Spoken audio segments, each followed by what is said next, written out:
Good evening, folks. Happy, I clear my throat all the time before I start. Then, as soon as I start talking, I got to do it again. Happy 4th of July. Happy Independence Day for those of you who are local to the United States. Those of you who are not, happy Independence Day anyway. That's what it is over here. And to the British, I'd like to say Happy Independence Day to us.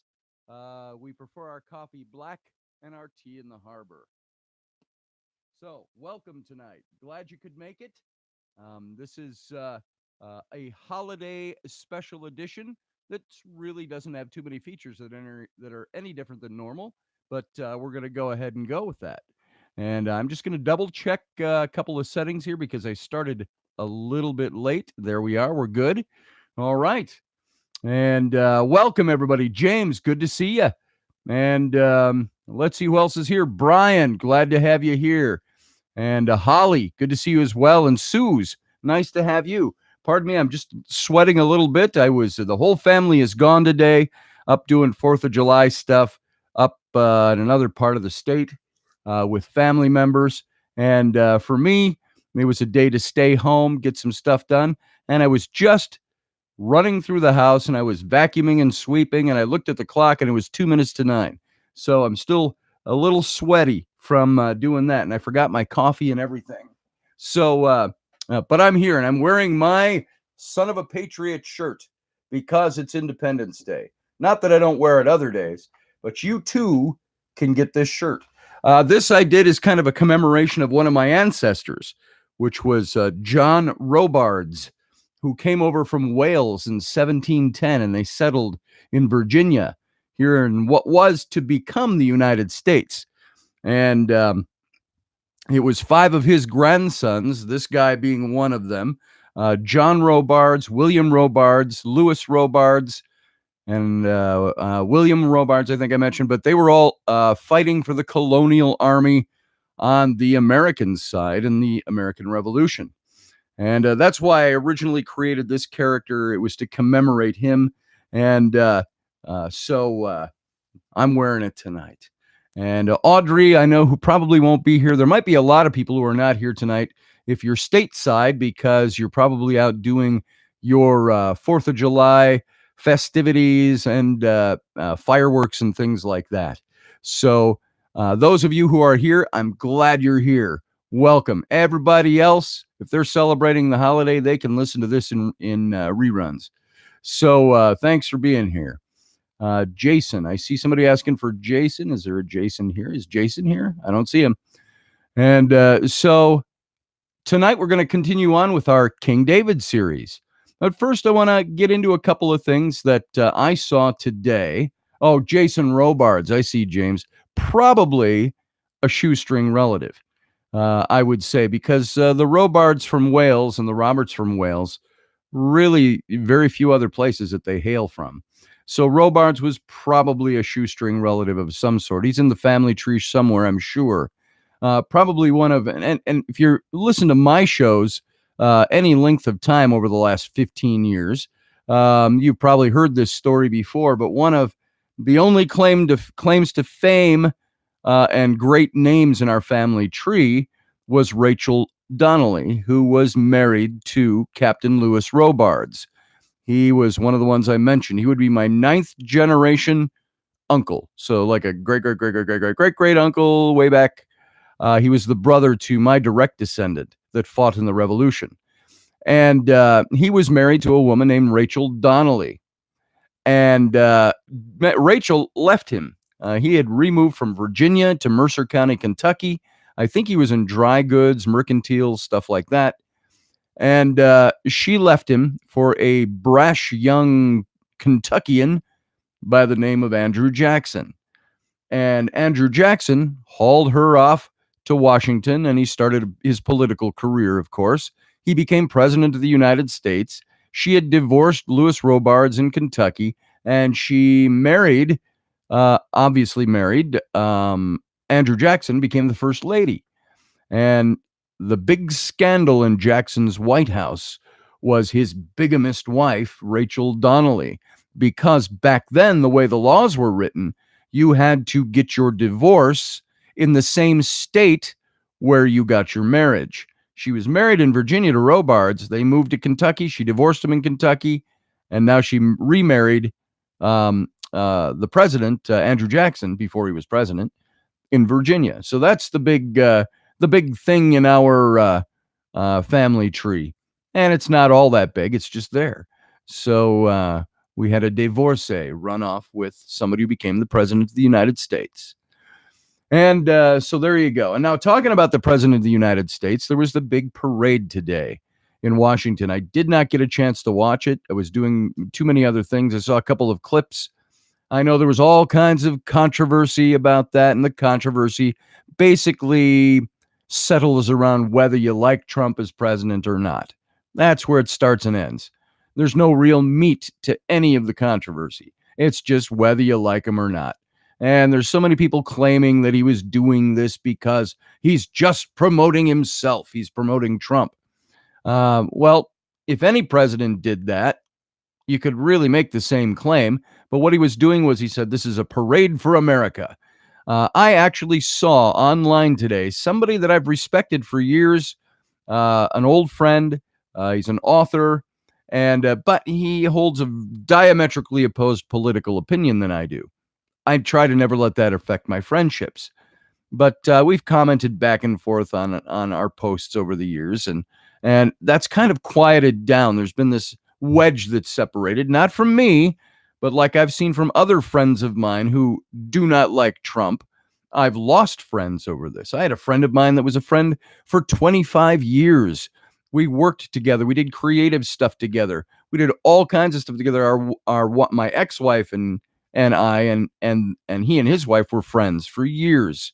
And so this is somebody I knew for a long time, but a couple of years ago, he ended our friendship abruptly. I emailed him one day. He emailed me back and said, "You're not my friend anymore because you voted for Trump. You're a Nazi," is basically what it came down to. Then he subsequently came up with all different kinds of reasons why he shouldn't be my friend anymore. And I sent a couple more emails to him. We talked. He would never get on the phone with me, wouldn't meet for a cup of coffee, just ended the friendship. Said, "Okay, see ya. Sorry to see you go. But if that's what you feel, there it is." So this friend of mine put a post up today, and a different friend that I started talking about, and he showed a picture of, I think it was Stalin or Mussolini. I can't remember which one. An old black and white photo presiding over a military parade from the World War II era. And he said something about it being, this is what the Eastern Bloc does. You're never more like a Russian vassal than when you throw a presidentially sponsored military parade. And I got to tell you, the temptation to go in and decapitate was strong, but I did not. I just pretty much brushed it off. And I actually said, I'll tell you what I said. I said this. Let me see if I can find it here. Where I put this. You hang on, folks, because I'm going to show you. And because of this kind of post, you don't want to go in. You don't want to be nasty and say things that are bad or terrible or start fights or anything like that. So I wrote on his post, I said this. Here it is. I'm finding it. It's right here. I'm just scrolling. Finding it. Right here. I said, this is just America taking back the parade from the Eastern Bloc countries. This is how a free country does it, bitches. Look at us. America is ours. President Trump has just underscored it. And then I also said, toward the end, happy birthday to the greatest nation in the world, the one that basically invented everything awesome. Thank you, President Trump, for the wonderful reminder. Mine, #Murica.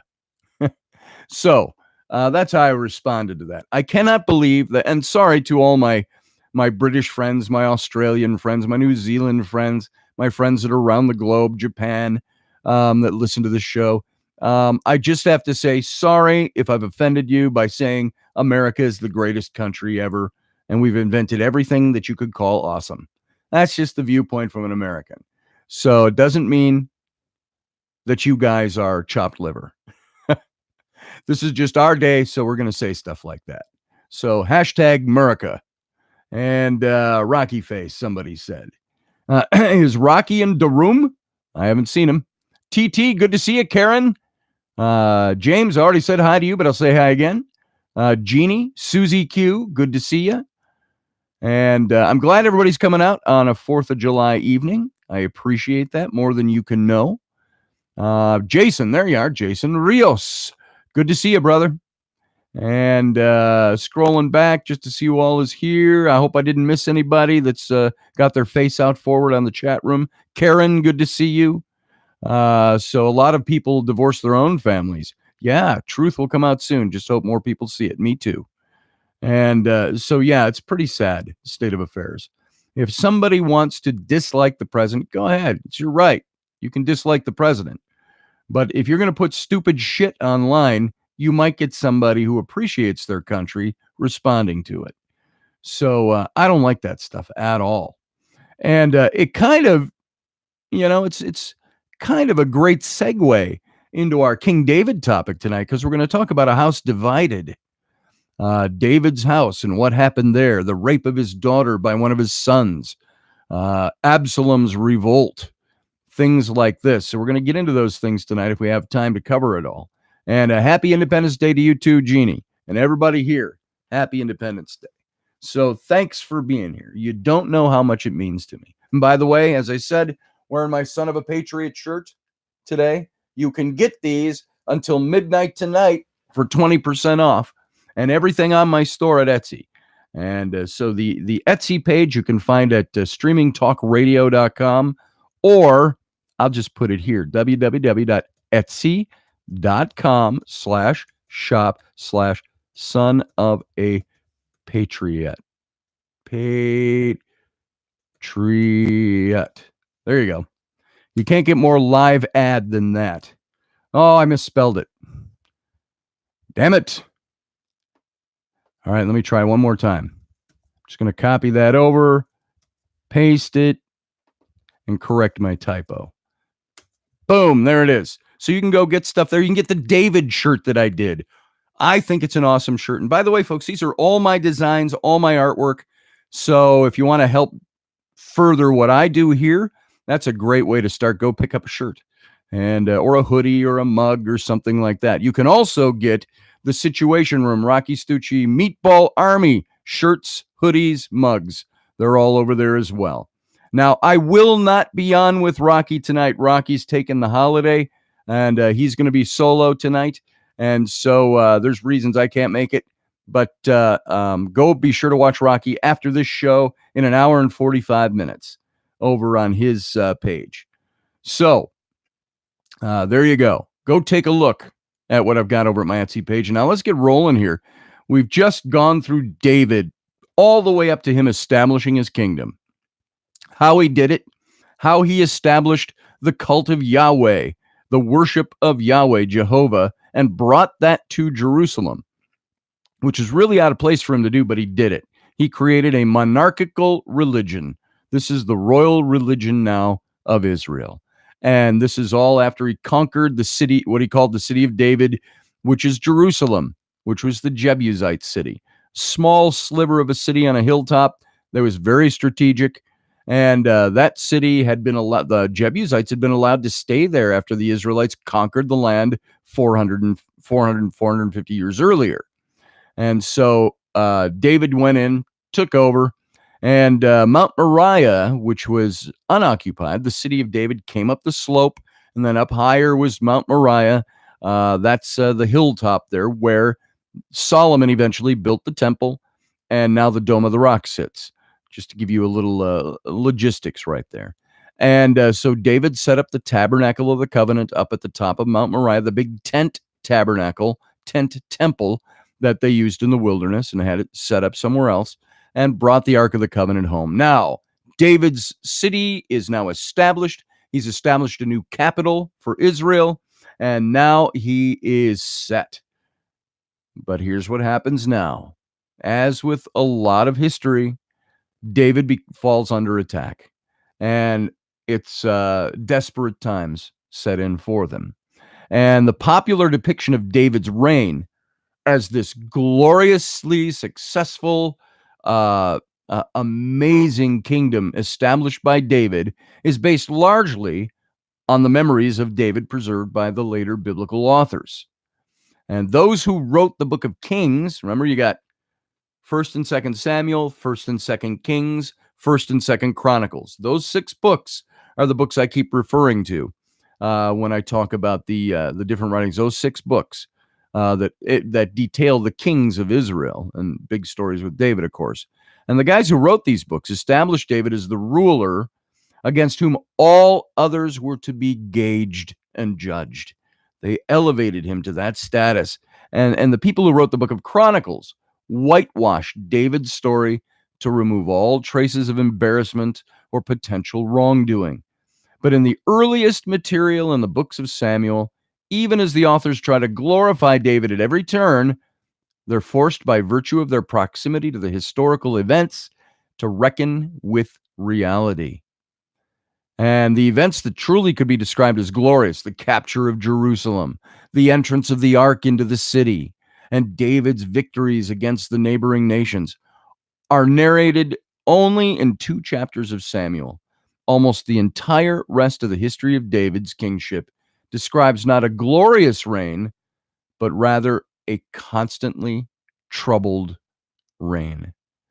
And by the way, I didn't mention, I'd bring it up yesterday when David brought the ark to Jerusalem. Remember what he did? I mentioned it before just in passing and said, we'll get to that. There was a point where when David, remember that he's bringing the ark into the city, and every 6 steps, he sacrifices an ox and a bull. And to show, and this is out of his own pocketbook, he's funded this. It's to show he's bringing the religion home. And it said that David stripped naked and danced before the ark the whole route up the hill to Mount Moriah. And now by naked, I think they probably mean he took off his robes. He was probably still had his loincloth off. So here's David in his whistling whites, his undies, his Fruit of the Looms, dancing out in front of the ark, this ecstatic dance all the way up the hillside. And so it was a very interesting scene, I'm sure. And it was something that some people didn't like. But David said, this is from my heart. And this is what he said he did. So now, in some respects, it's not surprising that David's reign wouldn't be an easy one. It was hard enough for rightfully chosen kings to maintain their grip on power. And how much more difficult for a man who'd taken the crown against the popular will by his show of force, and who in addition spent years fighting on the side of the enemy before he did that. He's been responsible for the death of the previous and well-liked monarch. Everybody knew this. He appropriated a national cultic treasure, the Ark of the Covenant, for himself and his establishment of the Yahweh cult in Jerusalem. And if anyone knew the dangers of being king, it was David.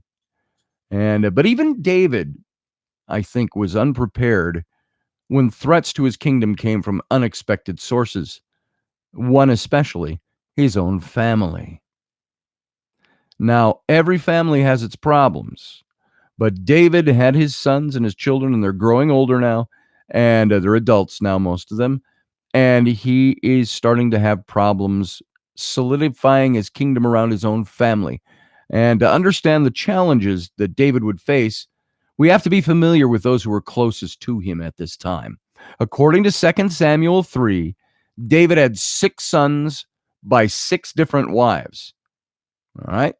You think some of our communities in the United States or in current Western culture are mixed up. This is a guy who had 6 different wives, 6 different sons born to them. He also had daughters. He had, and this was while he reigned in Hebron, was when this happened. And his first wife, Ahinoam, remember her? Former wife of Saul. This is why Saul sought to take his life when he kept trying to chase down David, is because David slept with his wife, which was a great insult back then. And the only response for a king was to kill the guy who did it. This is why David fled from Saul. But she bore Amnon, David's firstborn son, and a significant part of the story to come comes from that guy. His second wife, Abigail, remember her, the wife of the Chelabite chief, Nabal, the guy who we started this whole series with, telling that story to give a picture of setting the stage for who David is. When he was running from Saul, he sent his men to Nabal and said, "Give us money and food because we're out protecting your shepherds and your livestock out in the wilderness." And Nabal goes, "I don't know who the hell you are. Get out of my face." And so they were going to come back and kill him. And Abigail gives him all these supplies. And then Nabal dies of a stroke. We know the story. So he marries Abigail. And she bore a son named Chileab, according to Samuel. But David, according to Chronicles, but Daniel was his name, according to Chronicles. So two different names for the son of Abigail. The discrepancy is the son's name is curious, but ultimately it's kind of irrelevant. For neither Abigail nor her son are ever mentioned in the story of David again. Whether his name was Chileab or Daniel, they're never mentioned again. There goes Abigail. And so this might seem kind of odd that they're not mentioned. After all, it's an entire chapter is devoted to how Abigail became David's wife. Yet her absence from the rest of the narrative is very telling. As suggested above, I don't think David married her because he fell in love with her. How can you fall in love with a woman and want to marry her just out of that story? He knew her for a day. Her absence from the rest of the narrative tells us that the marriage had nothing to do with love at all and everything to do with replacing Nabal as the chief of the Calebites. And once David had become king of Judah, Abigail and her offspring were of no more use to him. Job done. They just became a palace wife and a palace and another son. You remember we talked about that the probability of David killing Nabal is very high. Nabal, I don't think, just stroked out. Because David could claim his chieftainship of the tribe of Caleb, of the Calebites, and therefore take all his property. Now that's done, so she's out of the picture. Now, it's possible, even probable, that David's first two sons weren't even born in Hebron, as the Bible says, but before David had become king in Judah. David had been married to both Ahinoam and Abigail for more than a year and a half before he went to Hebron. And it seems unlikely that he would have waited to have children with them.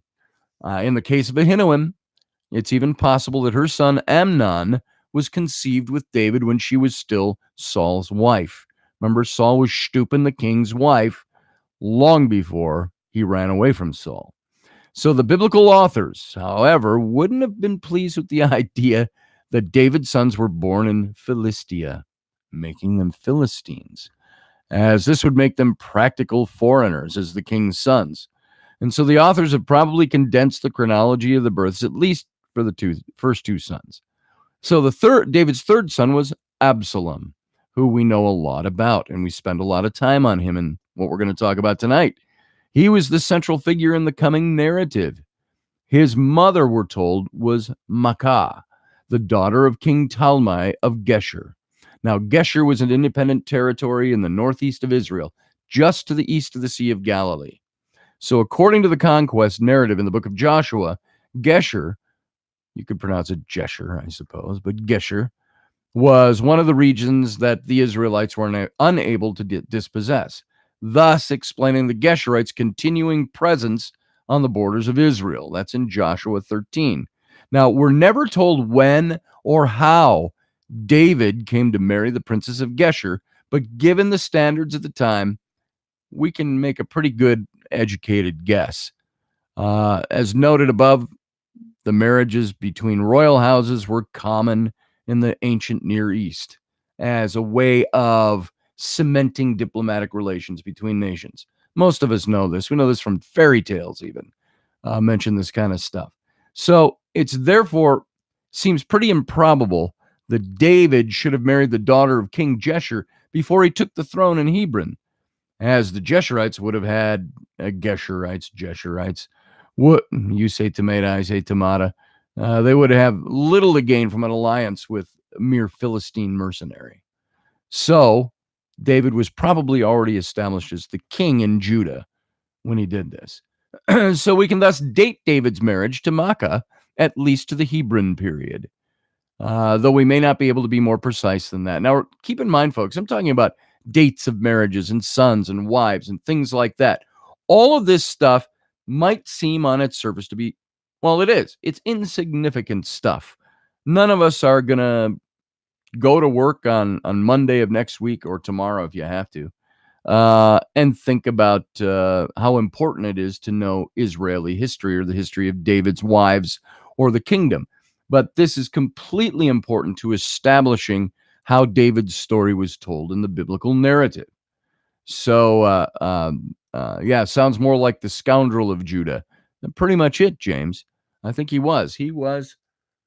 If David had good in him, which I think he probably did, I think there's no reason to believe he didn't worship Jehovah, no reason to believe he wasn't a Jew. But at the same time, all this stuff he did was him plotting, conniving, brilliant strategy, ruthless in its manifestation and its implementation. And now he's king. So he's a king. He's a royal in the Middle East. So yeah, he's a scoundrel. I don't think he was a good guy at all. I don't think he was a nice guy at all. Let's put it that way. He may have had his moments as he got older, but I think getting to where he is now, not a good guy. But he was handsome, the Bible says. He had beautiful eyes, the Bible says. And he was fair to look upon. So here's this mighty warrior who probably had an Errol Flynn charming smile, the ne'er-do-well. But he was probably pretty ruthless on the inside. So, Geshur was part of Ishbal's kingdom, by the way, in the north. And David was seen from the outside as a legitimate ruler. So as Geshur was probably supposedly part of Ishbal's kingdom, David's connection to it was also probably intended to weaken Ishbal's reign. Remember Ishbal, the son of Saul, kind of weak, didn't have much military. His own general put him on the throne, Abner. And then Abner went and tried to turn the whole kingdom over for favors from David and ended up getting killed. So as a result, it was done to weaken Ishbal to marry this woman. So of David's remaining sons listed in 2 Samuel, only the fourth, Adonijah, the son of Haggith, plays any further role in David's story, though it's not until the very end. Shephatiah, the son of Abital, and Ithream, the son of Eglah, the fifth and sixth sons, never appear by name again anywhere in the narrative of David.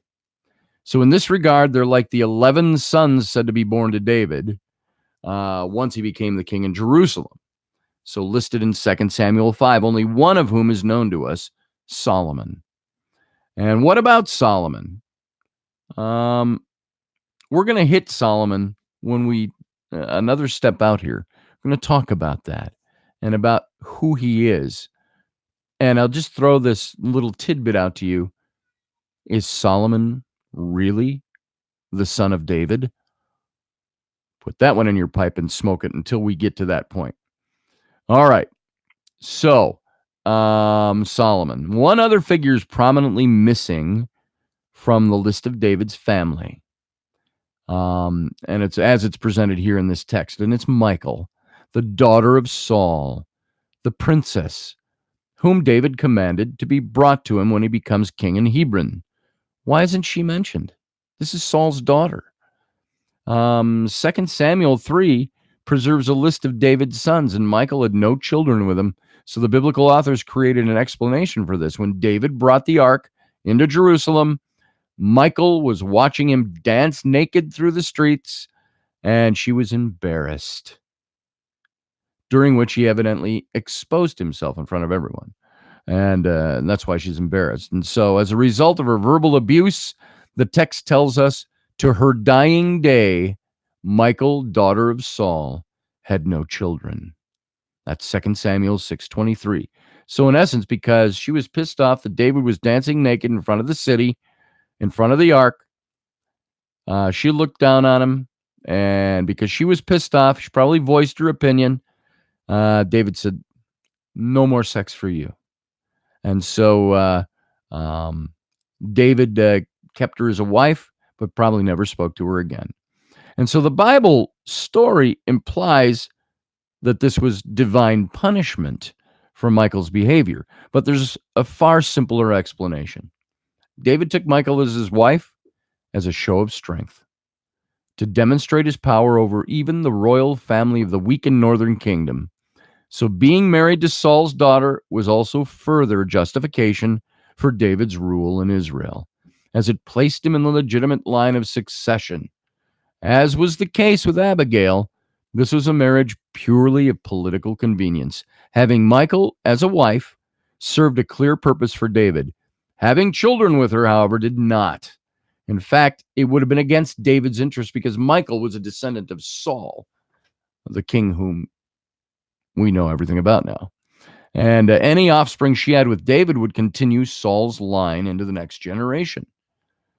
And as we've seen, David did everything possible to destroy Saul's lineage. So having children with Michal would run counter to his program of eradicating the Sauline legacy. So Abigail and Michal didn't fare too well as wives of David's, it appears, although they probably got to live in the palace. So there's another reason to believe that David probably never slept with Michal, much less had children with her. He was already married to and had a son with Michal's mother. Oh, Oedipus, ring any bells to you? Not quite the same story, but the situation. Ahinoam, Saul's wife, whom David slept with, had a son by, and pissed off Saul and was showing that Saul was weak by doing this. She's the mother of Michal. So not only had David slept with Michal, which he did at the beginning, they consummated their marriage when he was married to her under Saul's reign. He also slept with Ahinoam, her mom. So don't uncover the nakedness of a woman and her daughter, said Leviticus. Levitical law was pretty detailed. This is the stuff Moses wrote. And the law said, but do not uncover, it means dudes, don't have sex with a woman and her mother, or a woman and her daughter. This is a big no-no according to the law. So though this law was written well after David's time, and though David, that was not one of Moses' Levitical. This is a Levitical law. It's not Levitical law. I misread my own notes. That's not Levitical law. This was written after the time of David. Sorry about that. Sorry for the confusion. And though David wasn't one to adhere strictly to the law in any case, it's reasonable to guess that it reflects a cultural norm in ancient Israel, probably even nowadays too. What would you think of a guy if you knew he slept with a woman and then slept with her mom too? I mean, that's kind of cringeworthy. That's got kind of a little bit of a sphincter factor to it. So a girl named Michal, Michal, Philip, that was her name. So Michal. Yeah, I've met girls named Michal. So there you go. That's how you can be your own grandma, something like that. Isn't there a song like that? So anyway, it was a cultural norm in Israel. It was a known abhorrence of such semi-incestual relationships. And just as today, we don't need many laws prescribing such an arrangement. It's likely that even David would have recognized that sleeping with both Ahinoam and Michal was forbidden. But it may not have even entered David's mind to do so. He married Michal not for her potential offspring, but for her political utility. Now, remember, I did mention that David married Michal back when he was in Saul's service. But now I also remember I'm even confusing some of these apologetics and the actual story as you see it in the Bible are overlapping. And so David probably was not married to Michal at that time. That was a story that was contrived in order to show Saul was pursuing David and Michal, his wife, he slipped out of bed and slipped out the window and she covered for him. That's the only reason that account is there. So he probably did not marry Michal until after Saul's death, and he calls for Michal to be brought to him, and he marries her then. But doesn't have sex with her. So the cases of Abigail and Michal remind us that David's familial relationships were fundamentally political in nature. Once again, the things that David does, he's a ruthless strategist. Brilliant as he might have been, everything he did was to bring the throne about. And if you don't see this now, sorry, I didn't turn that off. If you don't see this by now, David's whole life was to try to prep himself for the throne, and he took it, and he achieved it. But everything he did was to achieve that end. So this is the kind of guy we're dealing with. He married to gain the kingship in Judah and in Israel. Notice that? Micah, the daughter of Saul, and then Abigail, the wife of Nabal. So it was to gain kingship in both Judah and Israel. And it wasn't only his wives who had this political importance to these things that he did. David's sons were lined up to succeed him on the throne. First Amnon, then Absalom. And the question of succession would be the driving force behind the most significant challenge David faced while king, one that would, in fact, temporarily force him off the throne. And that's the incident of Amnon and Tamar, which comes now. And this is David's own children, and the stuff that they he went through. Now that he's king, now that he's won it, here's what's going on. So the story of Amnon and Tamar begins with the narrative of these two, the sister of Absalom. Now remember, all these sons are from different moms. So in a sense, Amnon and Tamar are half brother and sister, so on. So she's the sister of Absalom. And Amnon, the story goes, became infatuated with his half-sister.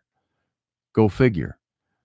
His cousin Jonadab, in a misguided effort to improve Amnon's mood, suggested that Amnon pretend to be sick and ask that Tamar bring him some food. Get this now.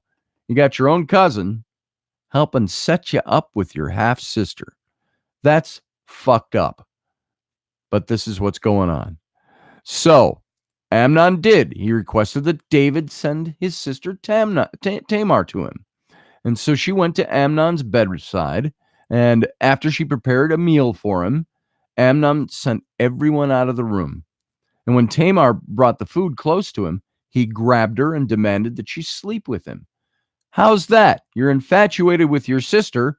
What's the best way to win your sister's heart? Grab her and rape her. And so Tamar pleaded with Amnon, even suggesting that if he just asked David for her hand in marriage, he could have her. But this didn't work. Amnon raped her. And afterward, he no longer wanted her. He threw her out. This is his sister's half-sister. So he wasn't in love with her. He wanted to have sex with her. And he accomplishes this. He rapes her after she's pleading for him not to do this, then kicks her out of his room. Go back to your room. I'm done. So she pleaded with him again. And it says that in the scripture that he no longer desired her. In fact, he loathed her and ordered her to leave. And she kept pleading that the shame that this would bring upon her would be unbearable, but again to no avail. She was forced from his chambers, screaming, tearing her garment in dismay. She encountered her brother Absalom, who immediately discerned what had happened, but told her to keep it quiet for the moment. Don't say nothing. David also heard about it, and he was pissed off, but he didn't do anything. Absalom said nothing to Amnon, but hated him. for having violated his sister, Tamar, as you can imagine. So tell me there's not some dysfunction going on in the family of the king of Israel. So that's the biblical account now. Now let's assess its historical veracity. We have to begin by noting that, as with many other parts of the David story, the events described here are fundamentally private in nature. So the story could only be told by one of the participants, for no one else was privy to what happened in Amnon's bedroom. This alone is cause for some doubt. More striking is the way the elements of the story find parallels in other biblical narratives. Other biblical narratives of sexual misconduct, particularly those from the semi-mythical patriarchal era. There are two very well-known women named Tamar in the Bible, David's daughter and the daughter-in-law of Judah, the tribe of Judah, whose story is told in Genesis 38. This is 1,000 years earlier. And both stories revolve around the question of sexual propriety within a family. Both stories have an element of deception. Amnon's fake illness and Tamar's disguising herself as a prostitute in the other story.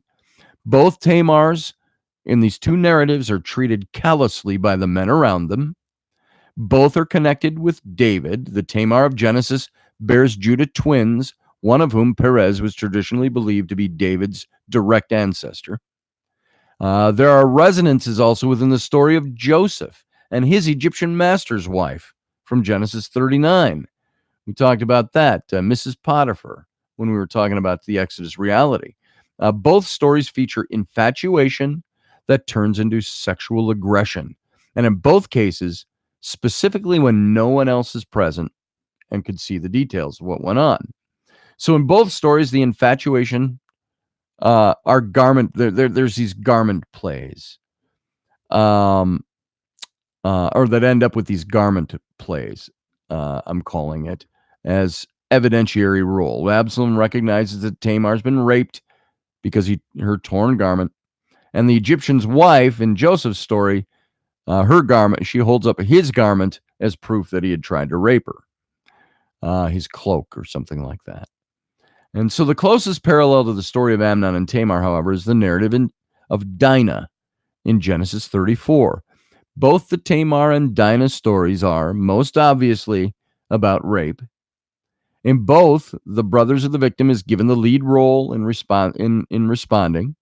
Both Jacob and David, the fathers, are mysteriously passive, even though they're fully aware that this has transpired.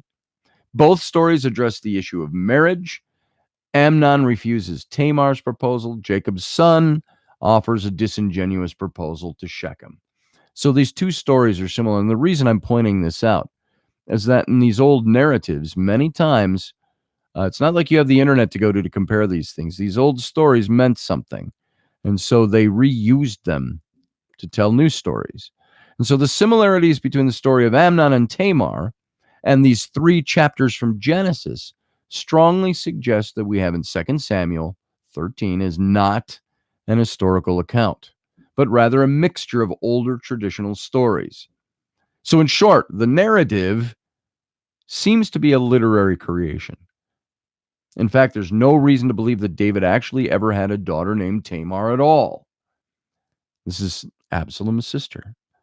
What the story seeks to establish is a reason for Absalom to hate Amnon, his brother. And for that hatred appears to be the motivating factor behind what Absalom does next. So all of that, if you get this clear, I stumbled through some of my notes there. Sorry about that. There's old stories in the Bible that have the same story being told. One of them even has a character with the same name. Then you have this rape, but we never see anything about Tamar. We don't know anything else about her. There's no indication that she existed from anywhere else. And so we believe that this is an invented story to propel the story and justify why Absalom had a hatred for his brother. So, just seeing if there's any comments there. So, as this story goes on now, we have Amnon's death coming up. In the spring, after this event happened, the rape, Amnon throws a party. Or, I'm sorry, Absalom throws a party. Now, remember, he hates Amnon because Amnon raped his sister Tamar. And it's a festival to celebrate the annual sheep shearing. Now, exactly when this took place is unclear. The Bible says that it was 2 years after the rape of Tamar. But dating events on the basis of fictional stories is, needless to say, kind of a risky proposition. So, whenever it happened, Absalom invited David, who excused himself. He then asked David whether Amnon could attend. And after some reticence on David's part, the king relented. Now, I don't know why there was a reticence on his part, but it was. He kind of held back. I think he knew the hatred going on here. So Amnon joined Absalom at Baal Hazor, a town a few miles north of Jerusalem. This is where Absalom's apparently going to party on because he's got to go to a whole new town to do it. And so Absalom instructs his servants, when Amnon is merry with wine, he says, and I tell you to strike down Amnon, kill him. Don't be afraid, for I myself command you. That's in 2 Samuel 13. Now his servants dutifully obeyed and killed Amnon. Boom, on the spot, dead. Now David heard a false report that Absalom had actually killed all of David's sons. Now this, we're told, devastated him. But Jonadab, his nephew, assured him that Amnon alone had died and that this was Absalom's revenge for the rape of Tamar. Now, if we accept the story of Tamar and Amnon as a literary invention here, then Jonadab's rationale for the murder of Amnon can't be true. But without it, the question is glaring. Why did Absalom kill Amnon? The answer is obvious, because with his half-brother Amnon gone, Absalom would be next in line for the throne. He might be just as ambitious, if not more so than David. And if this seems an unthinkable crime, consider that in 2 Chronicles we're told that Jehoram, a 9th century BC king of Judah, descendant of David, killed all of his brothers upon taking the throne. And this even when Jehoram was already king. And he did this so there wouldn't be a challenge to his kingship. Now, if Jehoram could kill his brothers only because of the potential threat that they posed to his rule, it's not so difficult to imagine that Absalom might have killed Amnon to move up the line of succession. Now, Absalom might not have felt especially close to Amnon in the first place. They were only half brothers, and likely they didn't know each other particularly well, as they would have been raised apart by their mothers, maybe even in different villages. To Absalom, Amnon may have been a virtual stranger, but he was standing in Absalom's way. So the more pressing question, from our perspective, has to do, as always, with David's involvement. The biblical narrative goes to some lengths to make clear that David was ignorant of everything. He didn't pay much attention to his family. We're told somewhat unnecessarily from a narrative perspective that David didn't attend the sheep shearing party. In other words, he was, as usual, not present for the murder. And so we're also told, equally unnecessarily, that he had to be persuaded to let Amnon go to the party. In other words, David tried, albeit unknowingly, to protect Amnon. Now, we're told that David initially thought all the princes had died at Absalom's hand, which is narratively useless, as this mistaken impression is immediately corrected, never comes up again. So in other words, David was so ignorant of what was happening that he actually got all the facts mixed up. And every aspect of this narrative that has to do with David points toward the conclusion that David had nothing to do with Amnon's death. But none of these elements is necessary for the story. See that? Which suggests that they're included precisely to lead the reader to believe the story. And in that turn, It suggests exactly opposite is the case, as we've seen many times before with David. When the narrative starts to overtly, for no good reason, spell out all these details, you can tell that they are literary invention, apologetic invention, which means the opposite is probably true, which means the opposite probably happened. And it leads the reader to that conclusion in the narrative. And so, if the Bible tries so strenuously to persuade us that David wasn't involved in Amnon's death, knew nothing about it, even thought his sons were all killed, got all the facts wrong, just as it did with the deaths of Nabal, Saul, Jonathan, Abner, and Saul's remaining descendants, then we have to reckon with the possibility that, in fact, he was involved in the death of his son Amnon. But why would David want Amnon, his firstborn son, dead? This is the question we have to ask now. If we're suspecting that, like all these other people that we know David had his hand in killing, let's go through that list again. Nabal, Saul, Jonathan, Abner, Saul's remaining descendants. David was part, but the narrative makes it sound as if he had nothing to do with any of those over and over again, which proves there's a proof that there is, as we've talked about already, the apologetic in place. Why would David want his firstborn dead?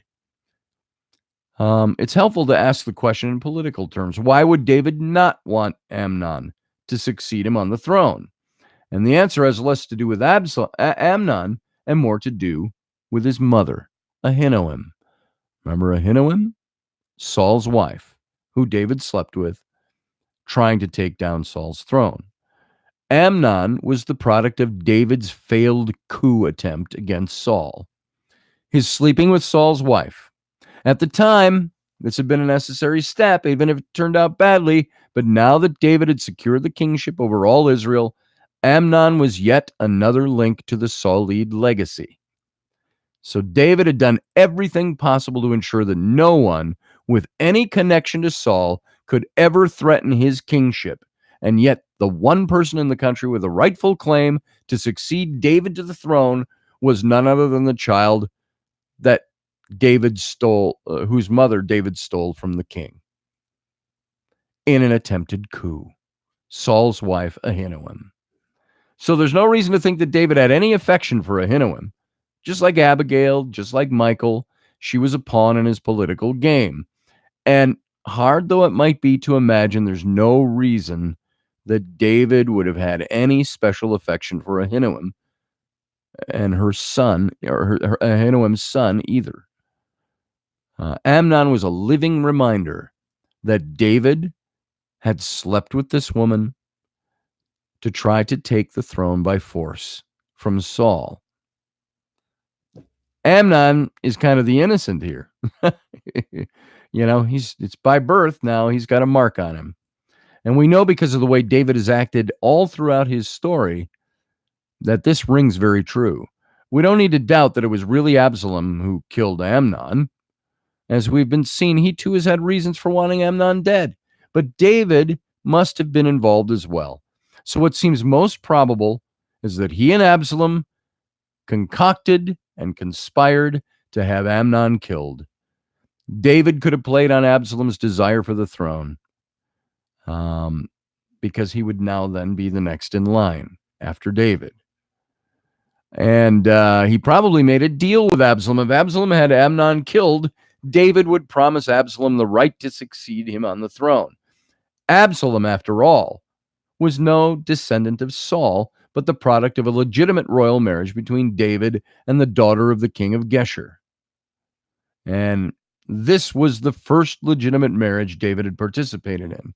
After Ahinoam and Abigail, it was the first marriage David entered into when he was a king. So Absalom would have been, in David's mind, a legitimate and a desirable successor. So, a conspiracy between David and his son Absalom to kill his older son, Amnon. This served everybody's interests, except Amnon's, of course. David could eliminate the last vestiges of Saul's line and ensure that his preferred son would succeed him.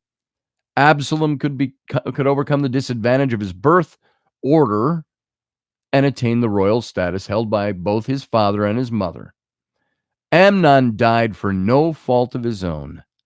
Once the Tamar story is debunked, there's nothing to suggest that he deserved the fate to die or to even have Absalom angry with him. But he was born to the wrong mother, and he died for it at the hands of his father and his half-brother. Now, plenty of conjecture and speculation in this, but it fits the narrative over and over and over again. You see this narrative being repeated. So, I was just going to go back here and see if anything, have anybody to say, murdering, raping bastard, that's who David is. That's right. You look at all the people he killed to get where he was and all that he did to get there. Now, it's very interesting, folks.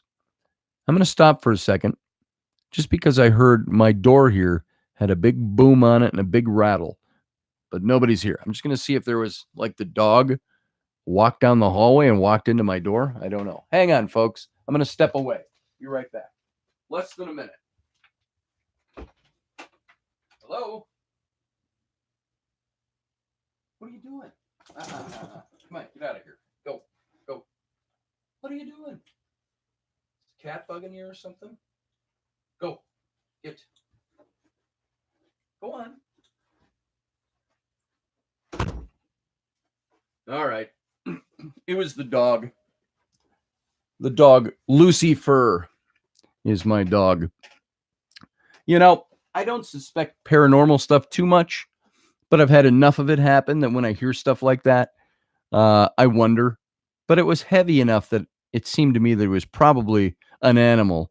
I didn't hear any voices, so the kids aren't home yet. So I just had to go check it out. And so Lucifer is her name. Lucy, then in parentheses, F-U-R, Lucifer. For some reason, she and the cat must have gotten into something because she didn't want to go back out of the room. So there you go. David's ghost. Yeah, maybe so. So let's continue on here. Sorry for that little intermission. It was pee break time. So I think it's very plausible that David wanted to eliminate Amnon, wasn't close to him, didn't care. You see how David is. This is the guy we're told who was the man after God's own heart, the sweet psalmist of Israel. Yet we're seeing over and over again that this is a guy who did anything he needed to do to get what he wanted. And I think he wanted his son Absalom to succeed him. However, Amnon, his firstborn, is in place, or is in the firstborn position, but he's also a product of the wife that he took from Saul, trying to conduct a coup against Saul. So Amnon gets a chicken scratch through his name simply because of who he is. So let's move on. Absalom's flight after this. So after the murder of Amnon, Absalom flees, and he fled to the country of Geshur for 3 years. At first glance, this looks like an admission of guilt, as if Absalom were afraid of David's retribution. But in fact, in reality, his flight was a necessary part of the conspiracy.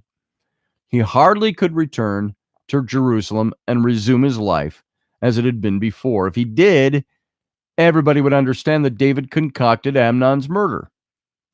So if Absalom returned, David would be forced to punish him, and probably with death.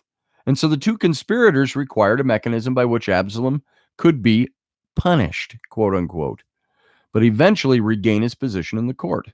So a false exile would serve this purpose well. Absalom could be understood as having been forced out of the country, but could in time be allowed to return. Now, it's no coincidence that Absalom should have fled to Geshur. He would not be safe anywhere in Israel because everyone would have known that he committed fratricide. So most foreign nations would have no use for a runaway Israelite prince, but Geshur was sure to take him, for Absalom's mom was the daughter of the king of Geshur. So his mom's the princess in Gesher, married to David now. And of course, Absalom is the grandson of the king of Gesher. So Absalom fled from his father David into the arms of his grandfather.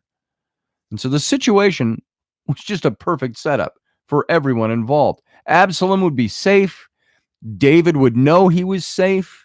And David would also have a ready-made excuse for why he was unable to capture Absalom and bring him to justice. He was being sheltered by his family in an independent foreign kingdom.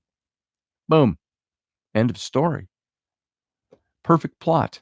But the biblical story of Absalom's return from Gesher to Jerusalem is a bit convoluted. Joab, David's general, remember him? He's the guy who killed Abner, the general of Ishbaal. So Joab, David's general and his cousin, sets the story in motion when he tricks David with the help of the famous wise woman of Tekoa. Now, the trickery parts of these stories, these are literary inventions. You see it all the time in sitcoms. Oh, I just accidentally bashed my father's car in. I know, let's make up a story. And then the story unfolds and is solved all in 22 minutes on a sitcom. This is kind of what you got going here, although it's not a comedy. You've got a pretty convoluted story here. So Joab sets the story in motion when he tricks David with the help of the famous wise woman of Tekoa. This woman disguises herself as a mourning mother and comes to David with a tale. One of her sons killed the other, and now her clan is demanding that the killer be put to death, even though this would wipe out the only remnant of her husband's name. So now the woman's in disguise and bringing the story up. This is vaguely reminiscent of what happens after David sleeps with Bathsheba. And the prophet comes and gives him a fake story to get David to render judgment. So David's response is just what Joab expected. He promises that the woman's son will return to her safely. So at this, the woman pulls back the curtain, telling David that he's guilty of the same crime, depriving himself of his own son and elevating legal principles over paternal love. David immediately suspects Joab, and the woman confirms it. So David agrees to let his son return, sends Joab to fetch Absalom from Gesher. But David instructs Joab to have Absalom go straight to his own house and not come to David. So after 2 more years, David finally relents and brings Absalom to the palace, where they embrace. It's a setup. The story of the wise woman from Tekoa, another private conversation, complete with a parable. It's fiction, folks. It's a literary invention to further this story and to cover up what David did, like we've seen many times over and over again throughout David's story. The question is, why would it be necessary for the authors to invent an elaborate account like this? Why not simply just present David as having a change of heart? As is the case with so many of these overly involved biblical narratives, just like sitcoms, they're so convoluted and so overly wrapped up in the story that the story serves to obscure the historical truth. It's a continuation of the cover-up of David and Absalom conspiracy. David has to be seen as disinclined ever to forgive Absalom in order to persuade the reader that he had no hand in Amnon's death. And so it's only in a display of royal benevolence to the woman of Tekoa that David unwittingly acquiesces to Absalom's return. In other words, David didn't want to see Absalom again, the story tells us, but he was such a deeply good-hearted person that he allowed the wise woman to force his hand. And the typical biblical program of elevating David while covering his tracks is transparent as hell. So this is what's gone on. Do you see it? Do you see how the apologetic has been put over the top, glossing the story and all these events of David's life in order to present him as a much better person than he was? So the same agenda is at work in the prominent role that Joab plays in the story. David, we're to understand, would never on his own have taken the initiative in welcoming Absalom back. It's Joab who wants Absalom to return, not David. And so it's Joab who has to go fetch Absalom, not David. Everything that David wanted in reality is ascribed by the biblical authors to Joab. The 2 further years that Absalom spent without coming to see David are the final piece of the cover-up, yet another indication that David was deeply reticent about Absalom regaining his position in Jerusalem. Probably this was all worked out well in advance, and it was the price that Absalom and David had to pay for their determination to eliminate Amnon, the grandson of Saul. 5 years of separation, of exile, and virtual house arrest for Absalom. In the long run, this seemed a fair price to pay for getting the right son on the throne for David. This is the kind of guy he was, folks. This is what the story is if you look and start to dissect it and pull it apart.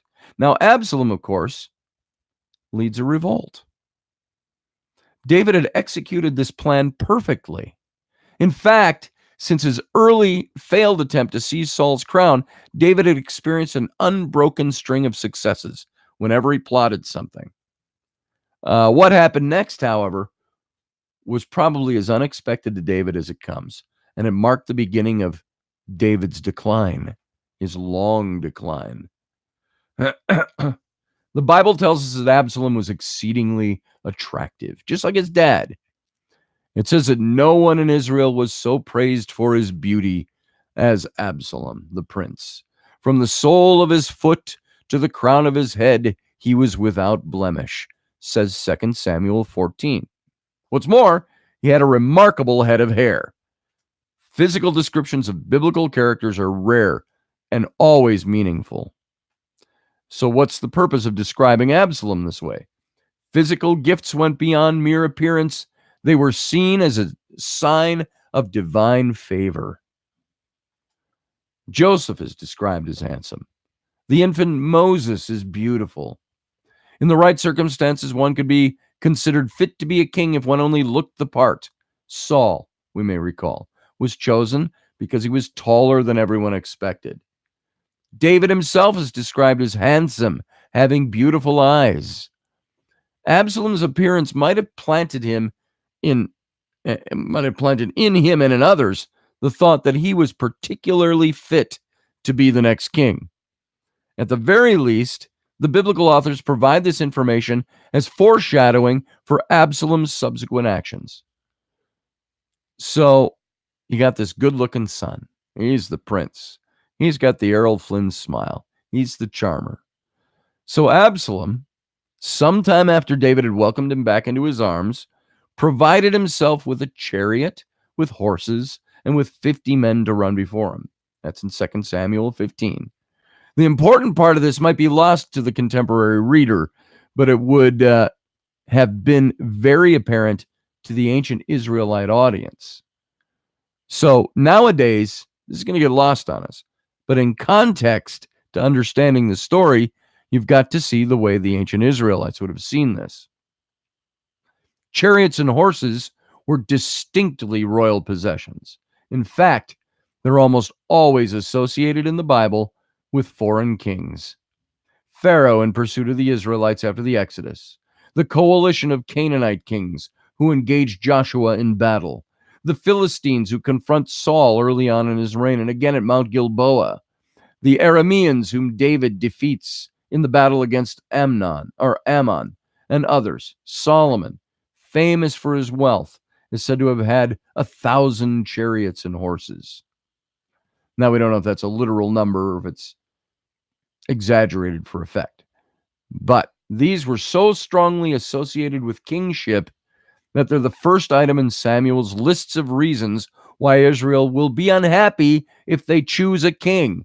Before they chose Saul, the prophet of God's trying to talk him out of it. He said, if you have a king, he's going to take your sons and appoint them as his charioteers and horsemen and to run before his chariots. 1 Samuel 8. So Absalom, in other words, has begun accumulating the trappings of kingship. He's doing this all on his own. So he took one further step toward kingship. He would go to the city gates and he'd meet with those who came there to plead a judicial case. In Israel, the city gate was the traditional locus for judicial proceedings. The city elders would sit on benches by the gates.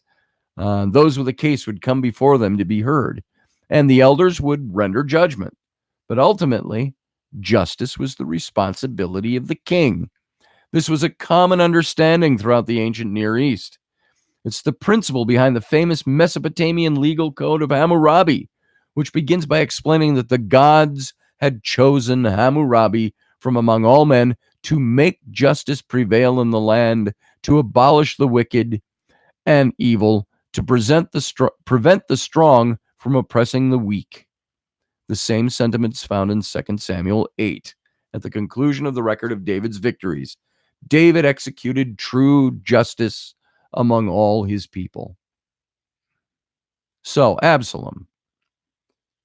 He seems to have felt that David's justice was not quite good enough, and that David was neglecting his judicial responsibilities. Now, let me ask you a question, too, in here. If you're the king and you have plotted with your son to eliminate his immediate competition to the throne, Amnon, and you carry this out with your son,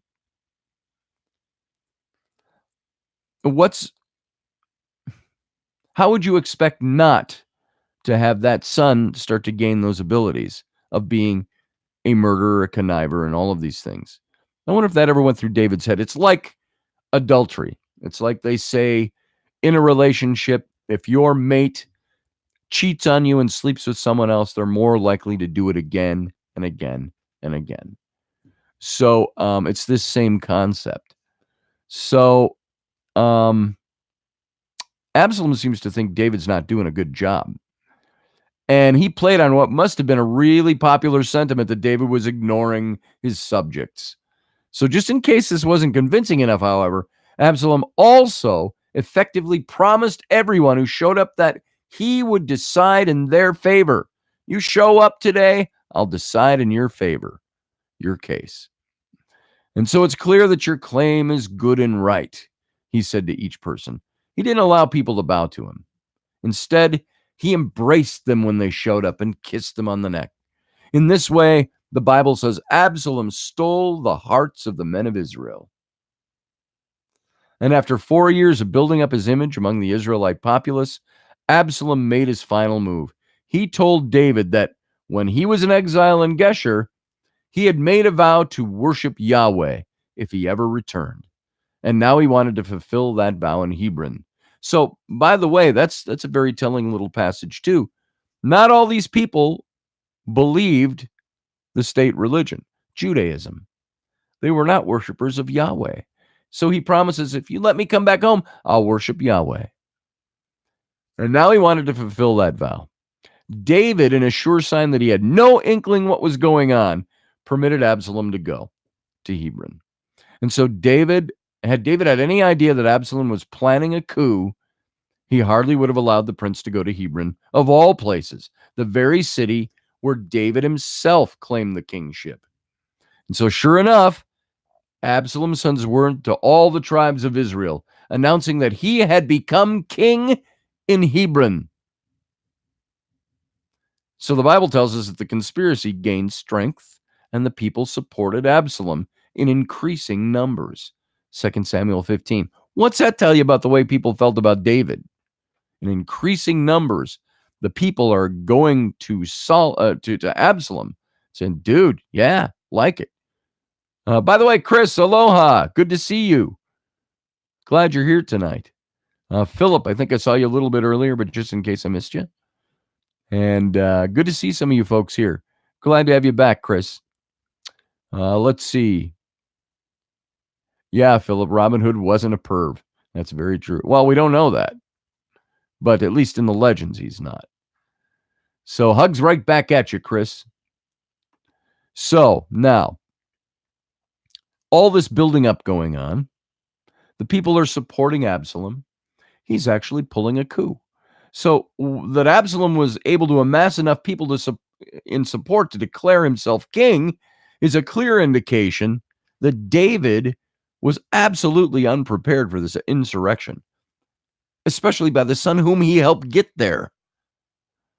So David had proved himself to have a remarkable gift for reading the political winds and riding them to success after success. Undoubtedly, though, he thought that he had settled the issue of his succession by making a deal with Absalom at Amnon's expense. He'd have no reason to suspect that his son Absalom would be impatient. Now, we should also be surprised because no rationale is provided in the biblical narrative for why Absalom decided to go stage a coup. There's no rationale given. What motivated him to take such a bold step? Was he irritated at having had to wait 5 years to return to his former home? Perhaps he realized that a man who could have his firstborn son murdered was not the most trustworthy of co-conspirators. Perhaps he thought that he would be relatively old by the time he gained the throne. Should do this now while I'm young and still good looking, from the sole of my foot to the top of my head.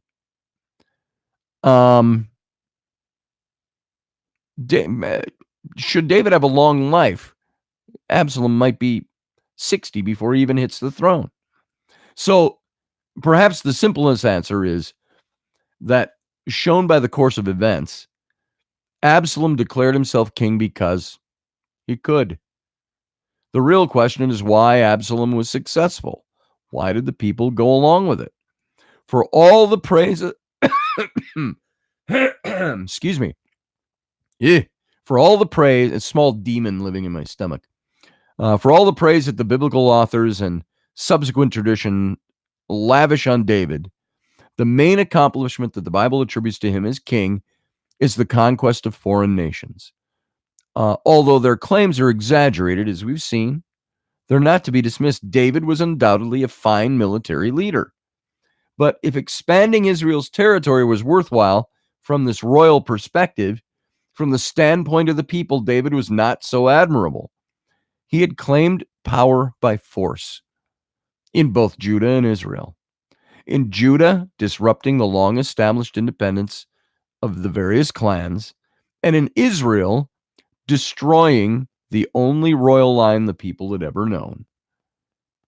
He had seized the ark, a popular cultic symbol. He appropriated it for himself, establishing the royal rule in his own new capital. Military victories may have added to the nation's glory, but most Israelites, farmers and shepherds for generations, hardly would have cared much. What was important to them was that their traditional way of life be preserved. They placed a high value on military protection. They were much less interested in military conquest. David had a vision for himself and the nation, but it was not one that played well in the hinterland, the outskirts. So what Absalom promised was this return to the good old days, to the way things had been before David changed everything. And of course, he's saying this while he's hugging and kissing all these people instead of having them bow to him. And this is a symbolic import of Absalom's promise to restore justice at the city gates. His revolt was a populist movement, and David was anything but a populist. Absalom may have represented for the Israelite people a chance to have a king of their own choosing again, rather than one who forced himself on them. And even though he was a son of David, he could be their son of David, a king acclaimed by the people as Saul had been, and as David had not been. So, for the biblical authors, of course, the impression that David's subjects did not love him, or that his behavior on the throne in any way justified Absalom's rebellion, would have been absolutely unpalatable. Can't write that. They had tried to establish just the opposite throughout the entire account of David's life up to this point. And they try, how could they then deal with the indisputable fact of Absalom's uprising? So if God had placed David on the throne, then only God should have been able to remove him from it, right? And so the authors claim. They found one crime in David's life that they could admit really happened: his affair with Bathsheba, which is coming, and the murder of her husband Uriah, which we're going to look at soon. But all of David's sins, this one was perhaps the least objectionable to the writers of the apologetic. Although a man died, that death was ostensibly a result of David's all too human lust. And in the end, David's affair with Bathsheba led to the birth of Solomon, the greatest king to sit on the Israelite throne. In short, this was a place where the biblical authors could accept a depiction of David as less than perfect, and it gave them an opportunity to explain Absalom's revolt. For when the prophet Nathan confronts David after Bathsheba's husband Uriah's death, the punishment he lays on David is none other than this. Quote, I will make evil rise against you from within your own house. 2 Samuel 12. So Absalom's rebellion is divine retribution. And even as David is punished for one sin, he's absolved of having been hated by his subjects or of having been deficient in any way as a king. So what does he do? According to the narrative, he runs. Now, he might not have seen Absalom's actions coming, but David knew a successful coup when he saw one. He had led an unsuccessful one, and he still knew how to read the political winds. Upon hearing the news of Absalom's self-coronation, David realized he had no choice, and he and his entire court packed up and bugged out, fleeing Jerusalem, leaving behind only 10 concubines to mind the palace. Imagine that. So you get to Jerusalem, and David's whole administration is gone, and there's 10 women left there who are his concubines. So David stopped at the edge of the city and watched as those who remained loyal to him paraded past, not in victory, but in flight. He greeted his courtiers, his bodyguards, the Cherethites, and the Pelethites, and his 600 Philistine army under the command of Ittai, who had been with him since his days in Ziklag. So when David's priests showed up bearing the ark, however, David turned them back. Now, the Bible presents this as an act of faith, of David not wanting to remove the ark from its rightful home. In fact, however, in Zadok and Abiathar, David had two perfect spies, men who were faithful to him, but who had every reason to remain in Jerusalem to tend to the cult. So to his priests, David added one more crucial loyal servant to serve as a spy, his advisor Hushai. Now, across the ancient Near East, kings relied on a retinue of advisors, usually men of older generation, who counseled the monarch on all matters related to the royal administration. So the word of a trusted advisor was taken with the ultimate seriousness. So if David could plant a high-ranking advisor in Absalom's court, one whose advice would be to David's advantage, the rewards could be enormous for David. So thus Hushai was instructed to present himself to Absalom as having defected from David. There's a plot going on now. And Hushai's undercover work on David's behalf was especially necessary because, much to David's chagrin, another of his well-respected wise men had authentically gone over to Absalom's side, a man named Ahithophel. And with his best men remaining in the city as spies, and with his loyal militia at his side, David crossed the valley to the east of Jerusalem to enter once again the wilderness of Judah, where he had been while he was trying to make this all work for him. Now, because Rocky is going to be on in a half an hour, and because I can't make it there tonight, I've got to pretty much wrap this up now at this spot where David flees the city. And there's a little more to this, but we're also going to get into tomorrow night. We'll get into Absalom's downfall, and eventually we're going to see Absalom's death, and then the aftermath to David and David's kingdom. And there's quite a bit of that to go through. And so tomorrow night, we're going to pick this up where we just kind of left off with this. And so that's all I got for tonight. Half an hour from now, Rocky's going to be on with the Situation Room. I will not be with him tonight. So go enjoy Rocky tonight.